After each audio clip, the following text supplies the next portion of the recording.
আসসালামু আলাইকুম। আশা করি ভালো আছেন সবাই। আজকে আমাদের আলোচনার বিষয়বস্তু বৃত্ত। তো আমরা ছোটবেলা থেকে বৃত্তের সংজ্ঞাটা জানি যে একটা নির্দিষ্ট বিন্দুকে চারপাশে একটা নির্দিষ্ট দূরত্ব বজায় রেখে কোনো একটা বিন্দু ঘুরে আসলে ওই বিন্দুর সঞ্চারপথটাকে বলা হয় বৃত্ত। তো নির্দিষ্ট বিন্দুটাকে বলা হয় ওই বৃত্তের কেন্দ্র, আর নির্দিষ্ট দূরত্বটা হচ্ছে ওই বৃত্তের ব্যাসার্ধ। এগুলো আমাদের হচ্ছে প্রাইমারি জ্ঞান, যেটা আমরা হচ্ছে অনেক ছোট ক্লাস থেকে শিখে আসছি। তো আমি আজকের এই ভিডিওতে দেখানোর চেষ্টা করব যে একটা বৃত্তের সমীকরণ কিভাবে ফর্ম করা হয়, সেই বৃত্তের কেন্দ্র কিভাবে বের করা যায়, বা বৃত্তের ব্যাসার্ধ কিভাবে বের করা যায়, এই সমস্ত প্রাথমিক আলোচনা নিয়ে আজকের ভিডিওটা আমি শুরু করতে যাচ্ছি। আশা করি সবার ভালো লাগবে।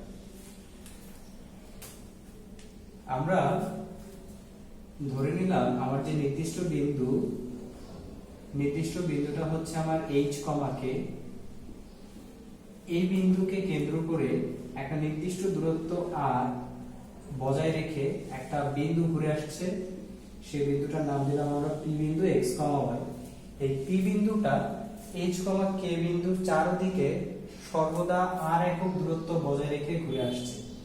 এখন আমার এই যে বৃত্ত, এই বৃত্তের সমীকরণটা আমরা বের করতে যাচ্ছি। তার মানে আমার এই বৃত্তের কেন্দ্র হচ্ছে h, k আর ব্যাসার্ধ হচ্ছে r। তাহলে আমরা দূরত্বের ফর্মুলা থেকে বলতে পারি x h তার whole square plus y k তার হোল স্কয়ার, এটা ইকুয়ালস টু হবে r। কারণ আমার x, y বিন্দুটা বৃত্তের পরিধির উপর যেখানেই থাকুক না কেন, h, k বিন্দু থেকে তার দূরত্ব অলওয়েজ r হবে। আচ্ছা, এখন এটাকে আমরা যদি বর্গ করে দেই তাহলে আমরা পেয়ে যাচ্ছি x h তার whole square plus y k তার হোল স্কয়ার ইকুয়াল হচ্ছে r স্কয়ার। এটা হচ্ছে আমার বৃত্ত যার কেন্দ্র হলো h, k আর ব্যাসার্ধ হলো r। এখন আমরা যদি কেন্দ্র h, k টাকে মূল বিন্দুতে চিন্তা করি, দ্যাট ইজ h এর মান 0 আর k এর মান যদি 0 বসাই, তাহলে আমার বৃত্তের সমীকরণটা দাঁড়াবে x 0 তার হোল স্কয়ার প্লাস y 0 তার whole square equal r square. That is x square plus y square equal r square. এই আমরা আরেকটা সমীকরণ পেলাম বৃত্তের যার কেন্দ্র হচ্ছে 0 0 এবং ব্যাসার্ধ হচ্ছে r। এটার কেন্দ্র 0 0 আর ব্যাসার্ধ হলো r। আচ্ছা, আমরা এখন দুইটা সমীকরণ পেলাম। এখন আমরা প্রথম যে সমীকরণটা, এই সমীকরণটাকে আমরা আরেকটু সিম্পলিফাই করে দেখতে পারি। এটাকে যদি হোল স্কয়ারের ফরম্যাটে ভাঙানো হয়, এটাকেও আমরা হোল স্কয়ারের ফরম্যাটে ভাঙাই যদি, তাহলে দেখা যাবে আমরা আরেকটা নতুন একটা কিছু পাচ্ছি। তাহলে আমি বাকি সব ক্লিয়ার করে দিচ্ছি।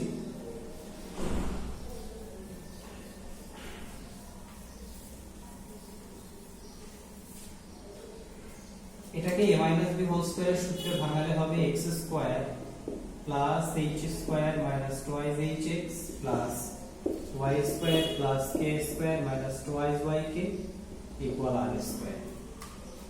আচ্ছা, এখন যদি আমরা লিখি x square plus y square minus twice hx minus twice yk plus h square plus k square minus r square equals to 0, এটা আমরা লিখতে পারি।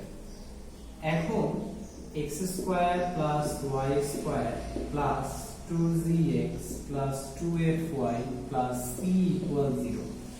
আমরা এখানে যেখানে twice g equal minus twice h, twice f equal minus twice k এবং c সমান হলো h square plus k square minus r square.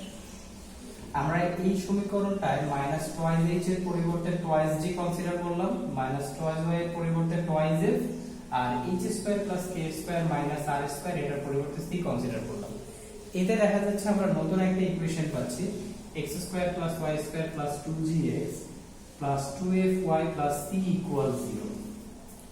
এই যে ইকুয়েশনটা পেলাম, এটাকে বলা হয় বৃত্তের সাধারণ সমীকরণ।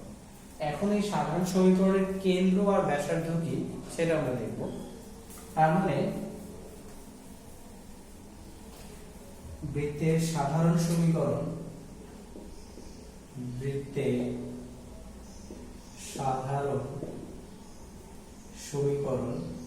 এটা হবে x square plus y square plus 2gx plus 2fy plus c equal 0। এটাকে বলবো আমরা বৃত্তের সাধারণ সমীকরণ। এখন আমরা এটা কেন্দ্র আর ব্যাসার্ধ কি সেটা একটু খুঁজে বের করি। আচ্ছা, আমরা যে ইকুয়েশন থেকে এই ইকুয়েশনটা পেলাম সেই ইকুয়েশনে কেন্দ্র ছিল h, k। এখন এখানে যেহেতু টয়েস g ইকুয়াল হচ্ছে মাইনাস টয়েস h আর twice f equal minus twice k, তাহলে আমরা বলতে পারি h ইকুয়াল হবে মাইনাস g আর k হবে মাইনাস f, আর c তো হলো h square plus k square minus r square. তাহলে কেন্দ্র h, k এটা সমান আমরা পেয়ে যাচ্ছি মাইনাস g, মাইনাস f। তার মানে আমার বৃত্তের সাধারণ সমীকরণ এটা হলে তার কেন্দ্র হবে মাইনাস g, মাইনাস f। আর ব্যাসার্ধ কি হবে সেটা আমরা একটু দেখি।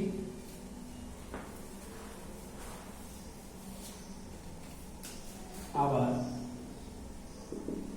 c ইকুয়াল যেহেতু h square plus k square minus r square, সেহেতু আমরা এখান থেকে বলতে পারি r স্কয়ার ইকুয়াল হবে h square plus k square minus c। এখন আমরা h এর ভ্যালু জানি, k এর ভ্যালু জানি, তো h হচ্ছে মাইনাস g তার হোল স্কয়ার, k হলো মাইনাস f তার হোল স্কয়ার, c এর যেমন আছে তেমন রেখে দিলাম। তো এখানে এটাকে যদি আমরা একটু সিম্পলিফাই করি তাহলে j square plus f square minus c পাচ্ছি। দ্যাট ইজ r সমান হয়ে গেল square root of j square plus f square minus c, আর r টাই ছিল আমার ব্যাসার্ধ।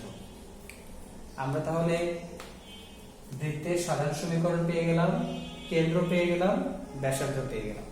আচ্ছা, এখানে আমরা এখন পর্যন্ত তিনটে ইকুয়েশন পেয়েছি, একটা h, k কেন্দ্র আর ব্যাসার্ধ, আর একটা 0, 0 কেন্দ্র আর ব্যাসার্ধ, আরেকটা পেলাম বৃত্তের সাধারণ সমীকরণ।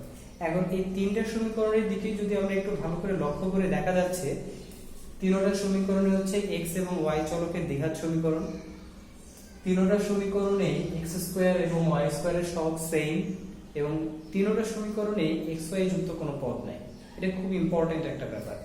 আমরা এখন লিখতে পারি যে বৃত্তের তাহলে সমীকরণ আমরা কিভাবে চিনব। বৃত্তের সমীকরণ চেনার উপায়। বৃত্তের সমীকরণ চেনার উপায়। বৃত্তের সমীকরণ চেনার উপায় কি? প্রথম কথা হলো x ও y চলকের দ্বিঘাত সমীকরণ হবে। x ও y চলকের দ্বিঘাত সমীকরণ এটা হতে হবে।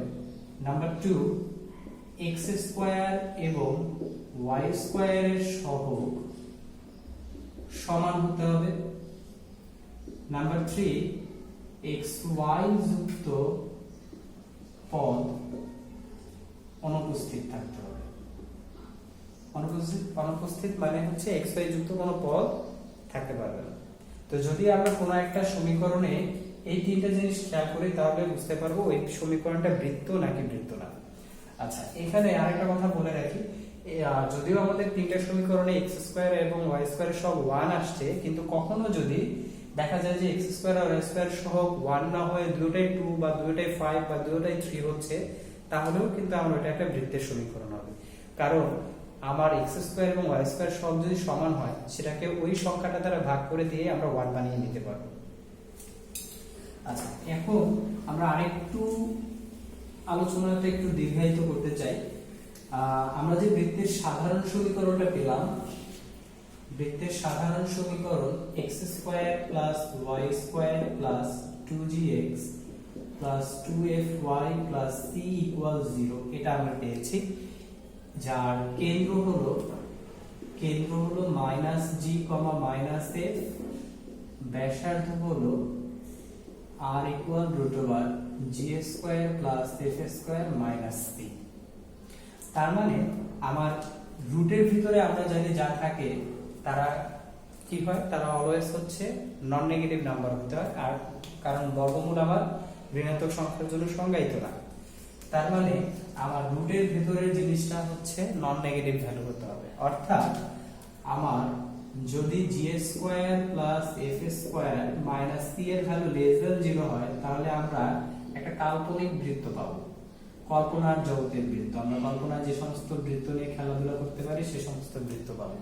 জি square plus F square minus C এটার ভ্যালু যদি লেস দ্যান 0 হয়ে যায়, G square plus F square minus C এটা যদি ইকুয়াল 0 হয়, that is G square plus F square equals C.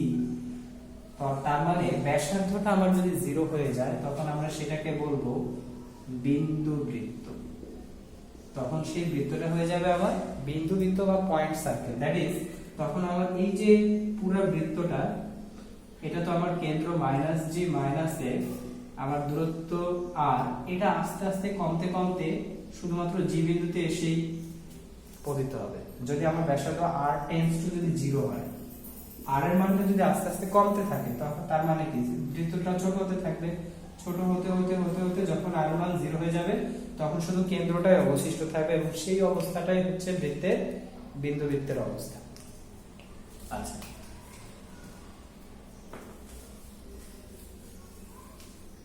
আবার এখানে যদি জি ইকুয়াল 0 হয়, তাহলে আমরা বলতে পারবো বৃত্তটির কেন্দ্র y অক্ষের উপর অবস্থিত। নাম্বার 2, যদি f ইকুয়াল 0 হয়, তাহলে বলা যাবে বৃত্তটির কেন্দ্র x অক্ষের উপর অবস্থিত। নাম্বার 3, যদি c ইকুয়াল 0 হয়, তখন কি বলা যায়?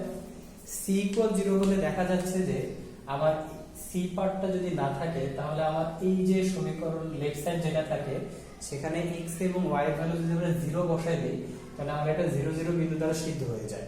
অর্থাৎ c ইকুয়াল 0 হলে বোঝা যাবে বৃত্তটি মূল বিন্দুগামী।